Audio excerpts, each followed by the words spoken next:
সবাই সাবধান।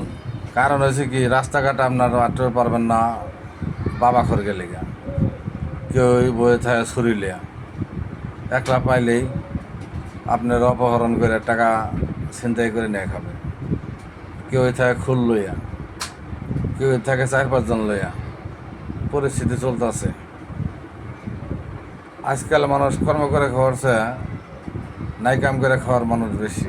এ দেশে ছিনতাইকার বেশি, এ দেশে নেশাখোর বেশি। এই কারণে কেউ শান্তিতে নেই, সবাই অশান্তি বিরাজ করতেছে।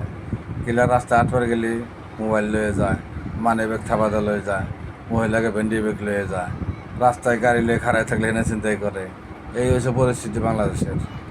বাংলাদেশের পরিস্থিতি ভয়ঙ্কর।